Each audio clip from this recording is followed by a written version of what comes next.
أعوذ بالله من الشيطان الرجيم بسم الله الرحمن الرحيم والعصر إن الإنسان لفي خسر إلا الذين آمنوا وعملوا الصالحات وتواصوا بالحق وتواصوا بالصبر صدق الله العظيم نعمتان مغبون فيهما كثير من الناس الصحة والفراغ كما قال رسول الله صلى الله عليه وسلم Бардық мақтауларыбыз бүткіл аламды жаратқан, жоқтан бар қылған, ешкімден пікір сұраған емес, жаратуда, ешкімге мұқтаж болбаған Алла Субхана Таалаға мақтаулар болсын.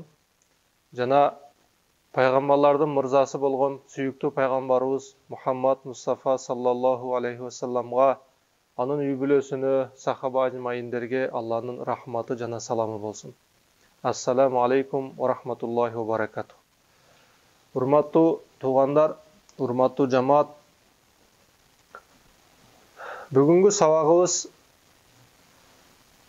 ар бирибиздин башыбызда болгон, ар бир инсандын башына түшө турган бул өлүм.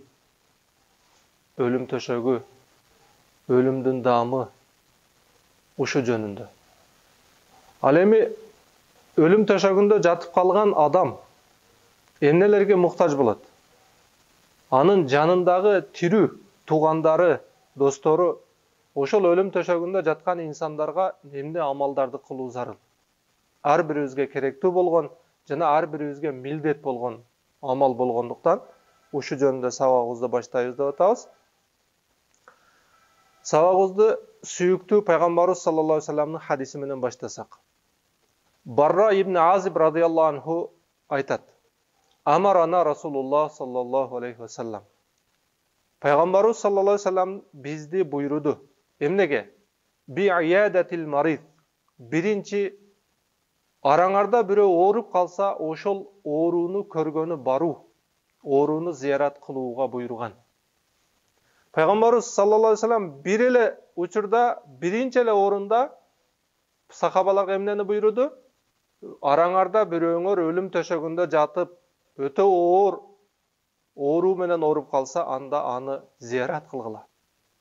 Биринчи сиз менен биздин милдет. Ва иттибаил жанайз. Эгер бул дүйнөдөн кайтыш болсо, анда жаназасына баргыла. Бул өлгөн кишилерге биздин тирүүлөрдүн экинчи милдети. Ташмитул атис. Үчүнчү мусулмандын бири-бириге болгон милдет чүчкүрсө жооп бергиле. Чүчкүрсө жооп берүү деген, урматтуу туугандар, чүчкүрөт, чүчкүргөн адам алхамдулилла дейт. Алхамдулилла дегенден кийин сиз ярхамукаллах, сени Алла ырайым кылсын деп айтасыз. Анан аны уккан чүчкүрүүчү яхдикумуллах ва юслих балакум. Алла сени хидаят кылсын, ишиңди оңдосун, бактылуу кылсын деген жоопту айтат. Бизде Кыргызда биз билебиз, чүчкүрсө ак чүч, же болбосо ден соолукта бол. Бул бидият сөздөр. Бул биздин шариятта жок сөздөр. Биз жакшылык каалап атпайбызбы дейбиз?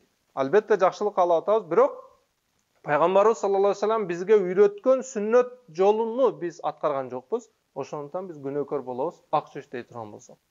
Ошондуктан чүчкүргөн адам өзү айтыш керек: Алхамдулилlah. Уккан адам ярхамукаллах, ага жооп бериш керек: яхдикумуллах ва юслих балакум. Мына Пайгамбарыбыз саллаллаху алейхи вассалам мусулмандын бири-бирине болгон акы, милдеттеринен үчүнчүсү ташмитул атис, чүчкүргөн адамга жооп берүү.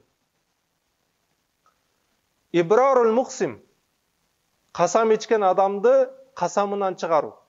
Касам ичип алды, мен ушуну аткарбайм деп, ошого жол жобосун көрсөтүү, же болбосо ошого кандай физический болобу, финансылык болобу жардамын берип касамдан чыгаруу. Насрил мазлум. Зулум чеккен адамга жардам берүү. Кийинки мусулмандын бири-бириге болгон акы зулум чеккен адамга жардам берүү. Ал кандай болбосун? Падышадан зулум көрүп атат, досунан зулум көрүп атат, же болбосо бир күчтүү адамдан зулум көрүп атат. Ошол зулум көрүп аткан инсанга сиз менен биз зулумунан чыгарып жардам берүү. ижабату даи. Кейинки мусулмандын акысы чакырууга жооп берүү. Бизде Кыргызда бар, чакырган жерге бар, чакырылган жерден калба, чакырбаган жерге барба.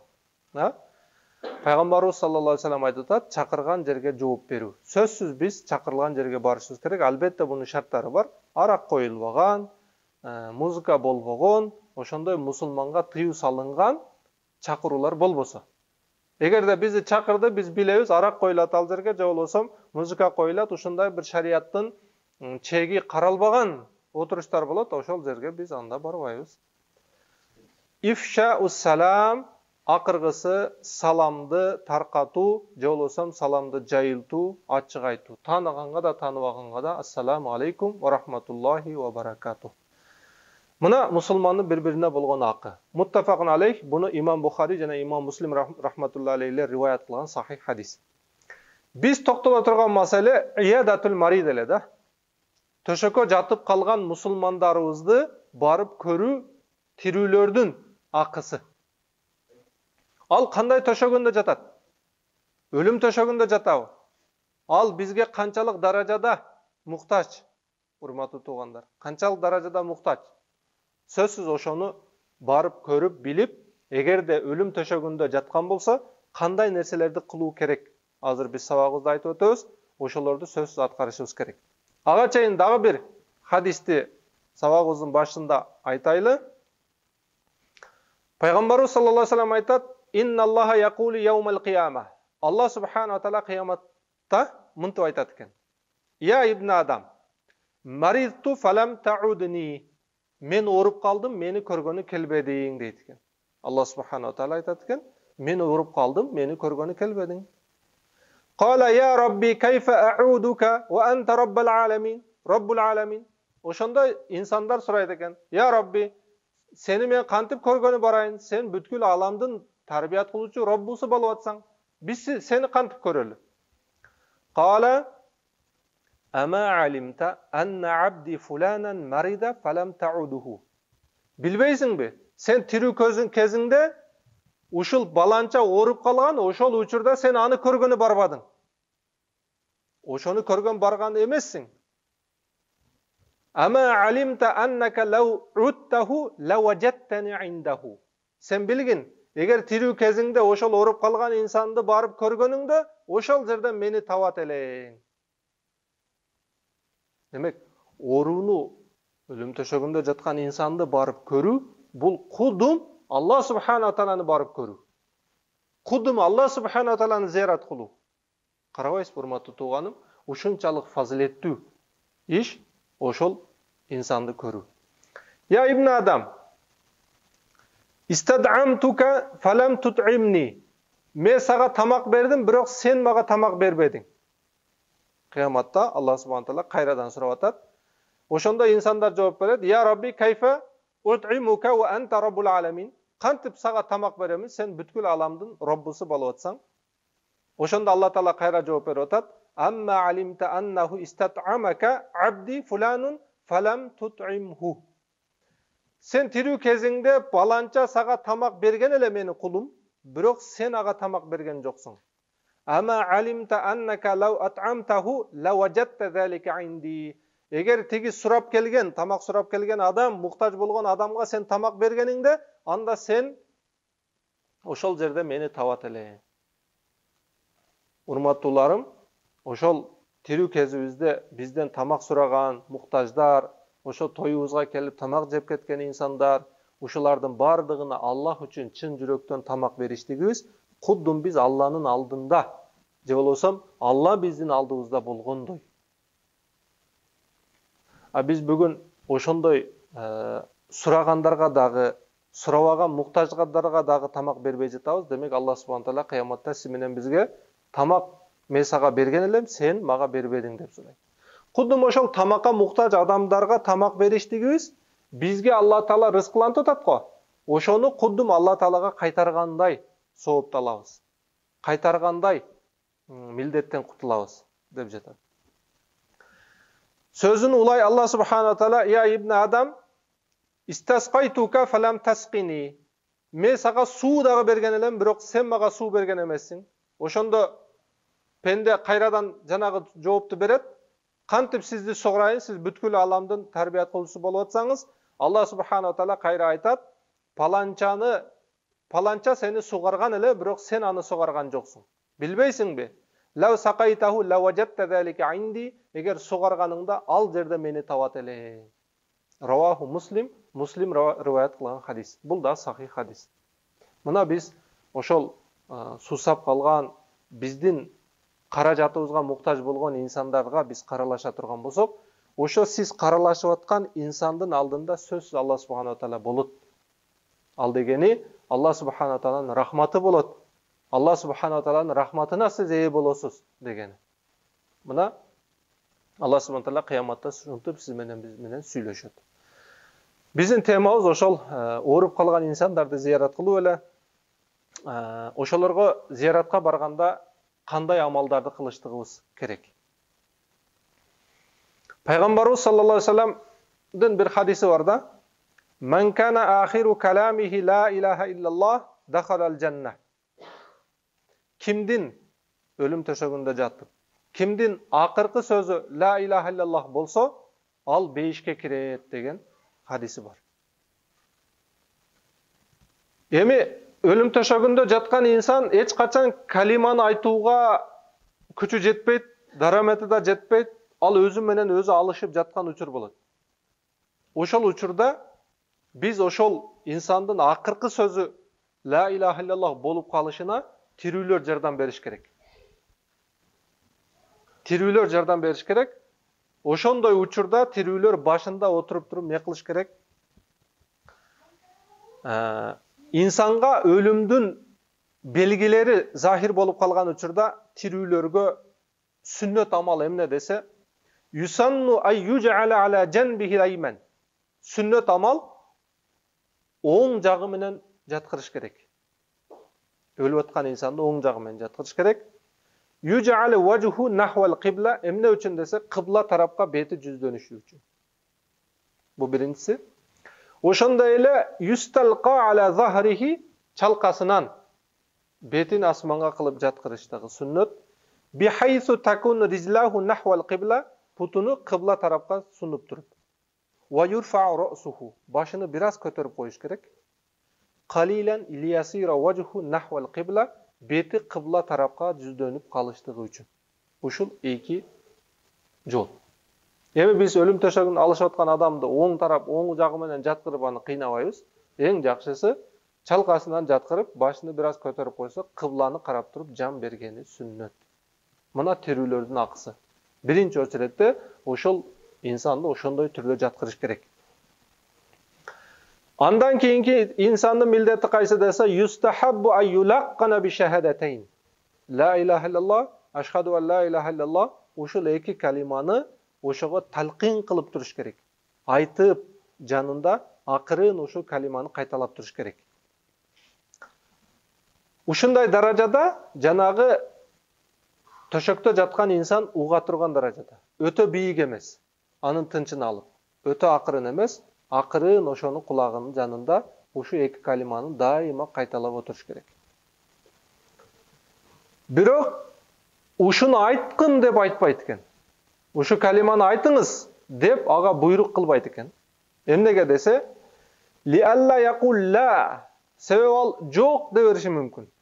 Өлүм төшөгүндө алышып, өлүм менен жаткан инсан сизге жок деп айтып коюшу мүмкүн. Ошол учурда фа юсау бихи дон, сиздин күмөнүңүз калиманы айтпайм дегенге жок деди деген күмөн кетпеш үчүн. Албетте мусулман адам жок деп айтпайт, калиманы айт десеңиз. Бирок ал өлүм менен алышып жатып, балким периштелерге, балким шайтанга жок деген болушу мүмкүн. Бирок угуп аткан инсан мага жок деди, калиманы айтпайм деди бул инсан деп күмөн кылып калбаштыгы үчүн, жаман күмөн кетпештиги үчүн биз өзүбүз баштап ага не дешибиз керек? Калиманы айт деп айтпашыбыз керек. Демек, биринчиси түз жаткырып, кыбланы каратып, экинчиси калиманы ага кайталатып отуруштук тирүүлөрдүн экинчи милдети болду. Үчүнчү милдети кайсы десе, юстахаббу айядхула алейхи ахсану ахлихи ва акрибауху ва жирануху. Mustahab дейт, ошол өлүм төшөгүндө жаткан инсандарга эң үй бүлөсүндөгү жакын адамдары жана жакшы көргөн адамдары кириштиги жакшы экен. Душманын алып кирип койсоңуз тынчсызданат экен да. Өзү өлүм менен алышып атат, анан жаман көргөн инсанды алып кирип койсоңуз, анын сөзүн да уккусу келбейт экен да. Ошондуктан туугандарынын ичинен эң жакынын, эң жакшы көргөнүн алып кириш мустахаб амал экен. Ошолор кирсе, бир кандайдыр жеңилдеп, өзүнү бир жеңил сезип, ошол өлүм периштеси келген учурда да кандайдыр бир коркунучтан алыста болот деп айтып атат уламалар. Ошондуктан жанында отуруш керек. Биз көпчүлүк учурда ошол өлүм төшөгүндө жаткан инсандарга душар болуп калабыз да. Келип чакырып калат, анан барасыз, ошол дем саласыз. Бирок тилекке каршы миң өкүнүчтөр болсун, ондой баласы бар, кебирки адамдын, кебиркинин 7-8 баласы бар. Атасы бул жерде өлүм менен алышып жатат. Балдары сыртта, бирөө тапчанда отурган, бирөө телефондо өзүнүн ишин бүтүрүп аткан, бирөөсү көчөдө отурган, бирөөсү сигарет тартып отурган да. Тилекке каршы эң бир жүрөк оорута турган нерсе ушул да. 10 балаң болот, өлүм төшөгүндө сенин алдыңда болбогон баланын эмне кереги бар? 10 балаң болсун. Сен жан менен алышып жатканыңда, сенин жаныңда калима айтпаган, сени түздөп турбаган, сени путуңду укалап турбаган баланын эмне кереги бар, урматтуу тууган? Биз балдарыбызды ушундай тарбиялайлы. Биз тирүү кезибизде дагы, өлүм төшөгөндө дагы, өлүп кеткенден кийин дагы артынан дуа кылып тура турган, милдеттерди аткарып тура турган балдарды тарбиялайлы. Ал үчүн бизге дин керек. Ал үчүн бизге Куран керек. Урматтуу ата-энелер, ошондо сиз менен биз кенен жан бере турган болсок да. Ошондой ситуацияларды, ошондой көрүнүштөрдү көрөбүз биз. Атасы бул жерде жатат, баласы дүнүйө менен алек. Эртең аларга да өлүм келет. Алардын балдары да ошондой. Бул дүнүйө ушундай. Алла Таала сөзсүз жазасын берет. Сөзсүз ошо кылган амалындай амал көрсөтөт. Балдары эмне кылсын? Ошо атасын тегеректе отурсун, бири калиманы айтып отурсун, бирөө түздө отурсун. Ушундай атасы курсан болуп кетсин да. Акыркы деминде дагы балдарынан ыраазы болуп кетсин. Тилекке каршы андай көрүнүштөрдү биз аз көрүп атабыз. Демек, кийинки милдети туугандарынын юстахаббу тилавату сурати Ясин. Мына, өлүп аткан адамга Ясин сүрөсүн тилават кылып окуп туруу мустахаб. Фа иннау кад варада фил хабар, себеби хадисте ушундай келген: ма мин маридин юqra'u инdahu Ясин илля мата райяна. Караңыз. Хадисте айтылып атат, кайсы өлүм төшөгүндө жаткан инсанга Ясин сүрөсү окулунса, анда ал өлүп атканда чаңкабай өлөт. Билесиз, ар бир инсан ошол малакул маут, өлүм периштеси келген учурда, денеси, жаны гаргарага келген учурда ар бир инсан чаңкайт. Ошо дүнүйөнүн суусун алып келип берсеңиз, ичип жибере тургандай даражада чаңкайт. Ушунчалык кыйналат. Тамагыда бир да нымдуулук калбайт. Өлүм ушунчалык. Мен өлүмдү эстесем өтө коркуп кетем. Эмне үчүн? Өлүм мага келсе, мен жанымда эч ким болбойт. Эч ким болбойт дегени захиран, сырткы көрүнүштө баарды болот, бирок өлүп аткан учурумда эч ким жардам бере албайт мага. Ошондой тамак куруган, океандын суусун жутуп бере турган, ушунчалык кыйналып атканда сиз Ясин сүрөсүн окусаңыз, хадисте айтып атат, ма тарайян, ал сууга канган адам канчалык канса, ошондой суу сабастан канып жан берет. Мына Ясин сүрөсүнүн фазилети. Ва удхила фи кабрихи райян, кабрына чаңкабастан коюлат. Ва хушира яумал кияма райян, кыямат күнүндө чаңкабастан тирилет. Раваху Абу Дауд. Абу Дауд рахмахумуллах риваят кылган хадис. Мына Ясиндин фазилети. Биз өлгөн инсандардын алдына келип, имамдарды чакырып Ясин окутабыз да. Ал өлüm менен албырышып, 3 күн жатабы, 1 күн жатабы, 2 саат жатабы, ал имамыңыз келип 15 мүнөттө ясинди окуп кетет. Ошондуктан урматтуу ата-энелер, балдарыбызга ясинди үргөтөлү, балдарыбызды илимдүү кылалы. Biz 3 gün ölüm менен alışıp jatsak, 3 gün Yasin'de okusun. 3 minut jatsak, 3 minut okusun. Muna biz kıynalbastan bul dünyadan koştoşobuz ошондо. Kийинки милдетибиz некен? Yasin'de okup oturуу. Урматтуу туугандар, ушинтип biz өлүктү узата турган болсок, өлгөн инсан да кыйналбайт, өлгөн инсанды карап турган biz да кыйналбайбыз. Ölüp atkan insanı karap turgan biz de kıyналбайбыз. Allah subhanahu ta'alaga жеңил ölüm beret inşallah. Эми жанагы insan ушинтип oturup can berdi. Can bергенден кийин эмне кылыш керек? Can bергенде biz can bergen insanдарга, ölgөн insanдарга bir катышпаган себептен балдары шашып калат, туғандары шашып калат дагы имамга чалат.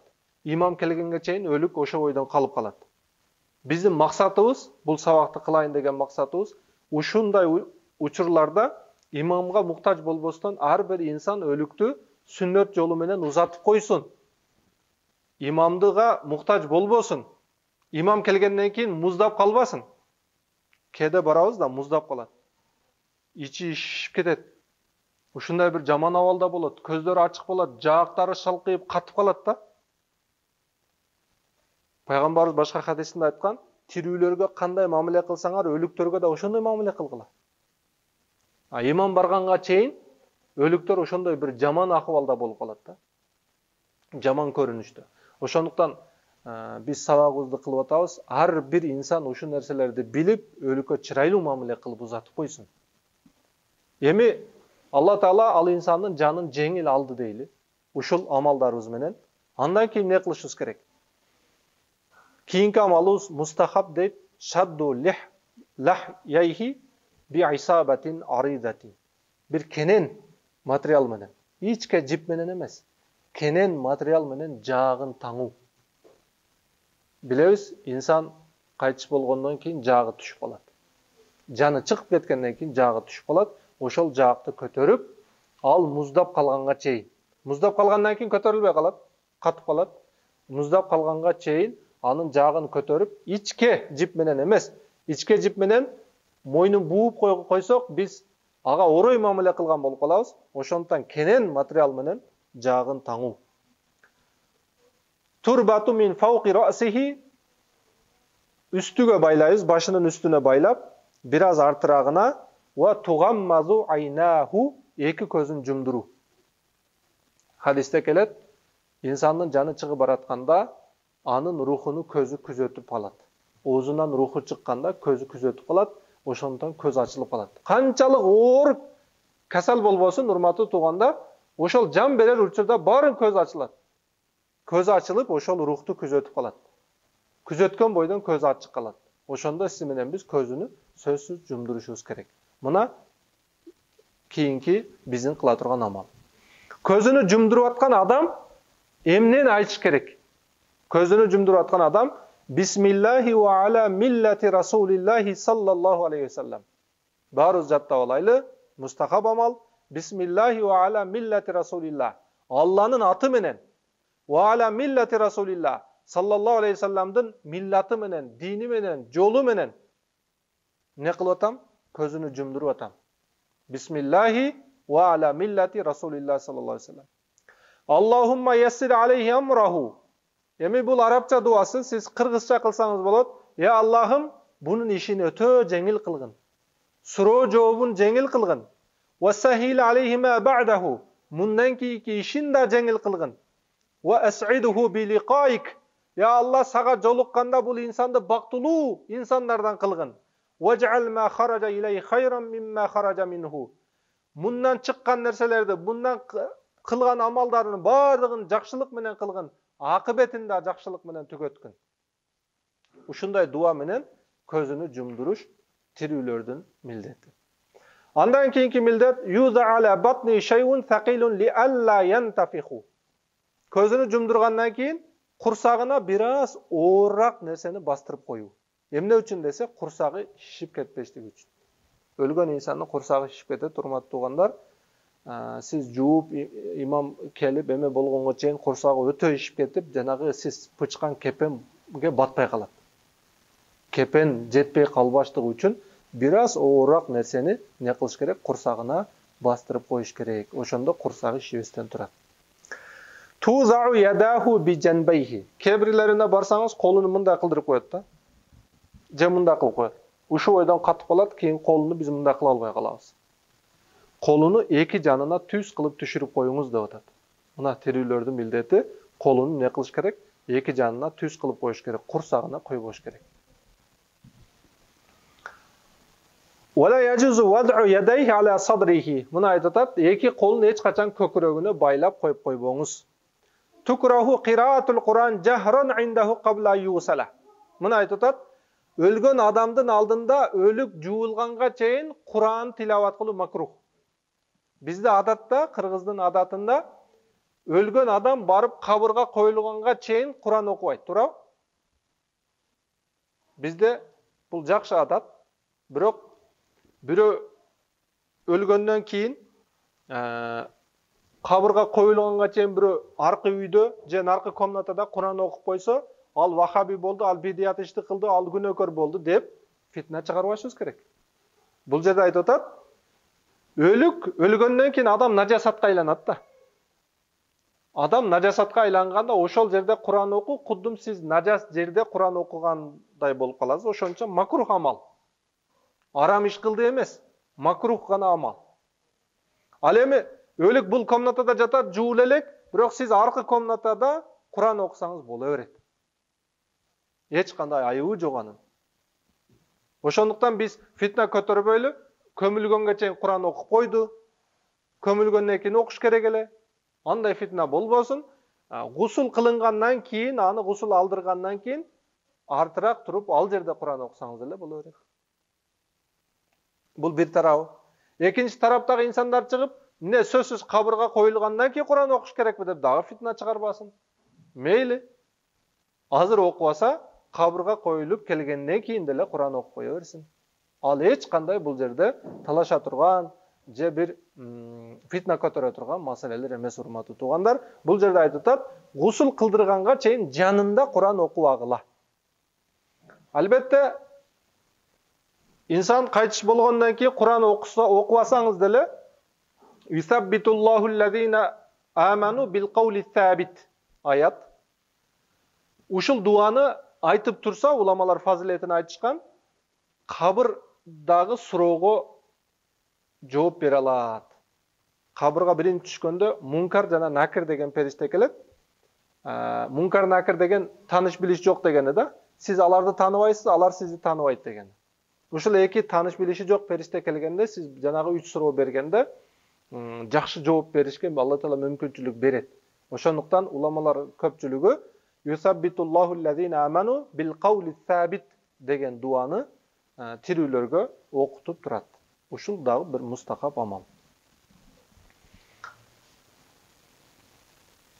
Амма иза кана ал-кари баидан инда фала карахата. Мына китеп айтып атат, эгерде кары өлүк бул комнатада болсо, аркы комнатада Куран окуп турса, анда эч кандай макрухтугу жок боло берет.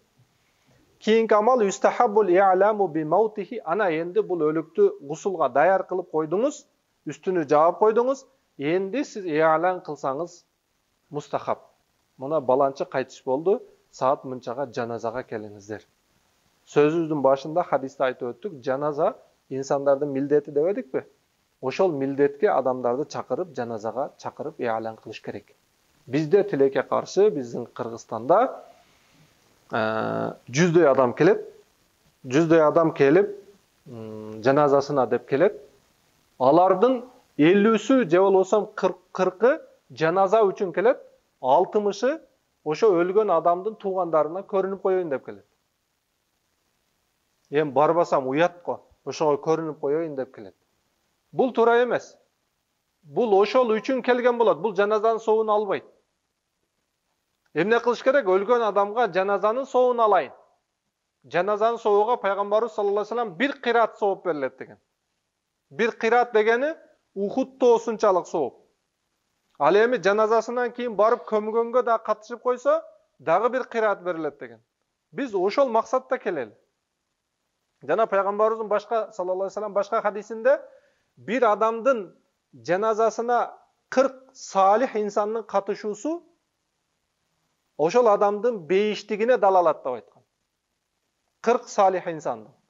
Biz ошондуктан ыяланды көбөйтүп, ошол инсандын жаназасына алымдарды, карыларды, салих инсандарды топтошко аракет кылабыз. Ошондо ошол инсандын акыбети иншалла жакшы болот. Жана жаназанын дагы экинчи фазилети, жаназа окулганда өлгөн инсан салих болуп, Алланын жакын инсаны болсо, окуган адамдардын күнөөсү кечирилет. Өлүктүн себебинен.